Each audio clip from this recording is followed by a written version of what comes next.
अध्याय 12 यात्रा का प्रारंभ। तापघोर वन का भ्रम। वीरानगढ़ की रातें अब और अधिक भयानक हो चली थी। राक्षसी शक्तियां खुलकर आकाश में विचरण कर रही थी। अर्जुन को अब किसी और इशारे की आवश्यकता नहीं थी, समय स्वयं उसे पुकार रहा था। नीलकंठ तांत्रिक, जो कपिल बाबा का शिष्य था, ने कहा था, कालगति यंत्र हिमालय की गहराइयों में छिपा है, मगर उसके द्वार तक पहुंचने वाला रास्ता मृत्यु की गोद से होकर जाता है।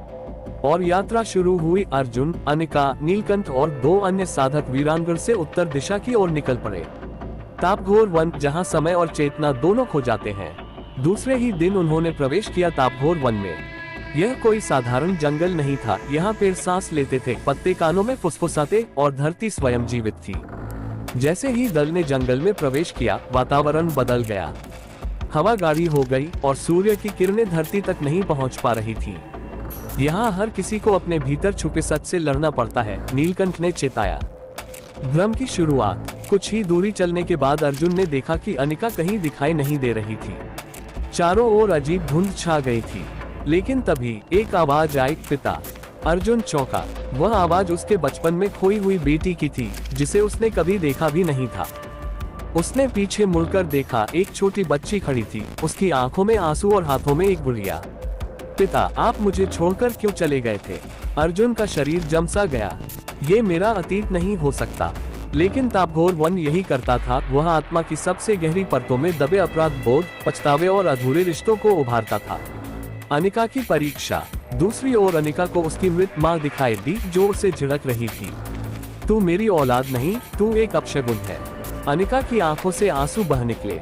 वह जानती थी ये सब वन का मायाजाल है। लेकिन जब आवाजें दिल के सबसे गहरे डर को छूती हैं, तब तर्क काम नहीं करता।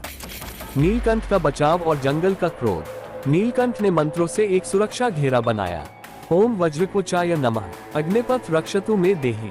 जैसे ही सुरक्षा मंत्रों का जाप शुरू हुआ, वन के वृक्षों ने गुर्राना शुरू कर दिया। उनकी टहनियां सांप बनकर जमीन पर रेंगने लगी।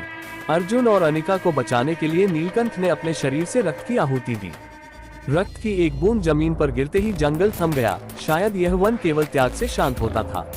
वन की देहली पार एक तीव्र प्रकाश चमका और सब कुछ शांत हो गया। भ्रम टूट गया। चारों लोग अब होश में थे। अर्जुन की आंखों में आंसू थे, लेकिन अब वह और भी अधिक मजबूत हो चुका था।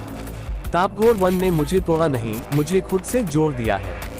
अब वे बढ़ चले अगली चुनौती की ओर, प्रकटंडी, जो उन्हें उस रास्ते पर ले जाएगी जहां अकाल ऋषि के दर्शन होंगे। तापघोर वन की भयानक परीक्षा पार कर अर्जुन, अनिका, नीलकंठ और 2 अन्य साधक अब उत्तर की ओर और गहराई में बढ़े।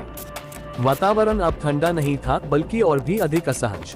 हर दिशा में एक अजीब सी गंध, एक बासी रक्त की दुर्गंध फैली हुई थी।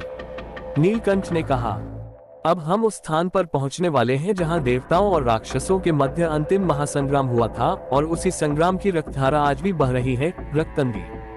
रक्तंदी का प्रथम दर्शन। जैसे ही उन्होंने उस घाटी में प्रवेश किया, एक रक्तवर्णी नदी दिखाई दी। यह पानी नहीं, पिघले हुए रक्त जैसा था, गाढ़ा, चिपचिपा और जीवित। नदी की लहरें सांस लेती लगती थी, और उस पर कोई नाव नहीं चल सकती थी। केवल वही इस नदी को पार कर सकता था जो अपनी स्मृति का बलिदान दे। अनिका का संकल्प। सभी के सामने एक एक कर उनकी अतीत की सबसे कीमती स्मृतियां प्रकट हुई। अनिका के सामने उसकी माँ की अंतिम मुस्कान आई। वह एक स्मृति थी जिसने उसे जिंदा रखा था।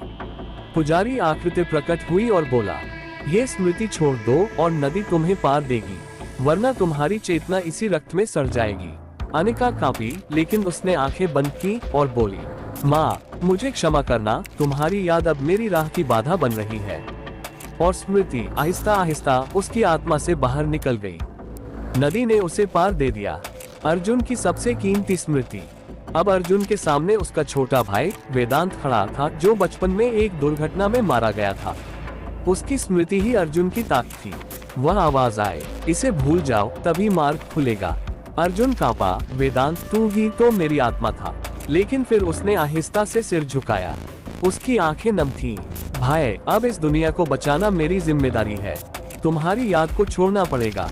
जैसे ही अर्जुन ने उस स्मृति को त्यागा, नदी ने अपना स्वर शांत किया और अर्जुन पार हो गया। रक्तंदी की आत्मा। लेकिन जैसे ही नीलकंठ नदी पार करने को बढ़ा, नदी एक जीवित स्त्री का रूप ले बैठी। रक्तवती, रक्तंदी की आत्मा। उसने कहा, मैं तुझसे एक उत्तर चाहती हूँ तांत्रिक, तेरा त्याग नहीं, तेरा उद्देश्य क्या है? यदि तेरा मार्ग लोभ, अहंकार या बदले से प्रेरित है तो मैं तुझे निगल जाऊंगी। नीलकंठ बोला, मेरा उद्देश्य केवल एक है, कालगति यंत्र तक अर्जुन को पहुंचाना, क्योंकि वही इस यंत्र का वास्तविक उत्तराधिकारी है। रक्तवती मुस्कुराए और मार्ग प्रशस्त कर दिया। रक्तंदी पार आगे की पुकार। सबने नदी पार कर ली, लेकिन उनके मन से कोई अमूल्य हिस्सा सदा के लिए खो चुका था। अब वे थोड़े अधूरे थे, लेकिन यही अधूरापन उन्हें निर्भीक बना रहा था।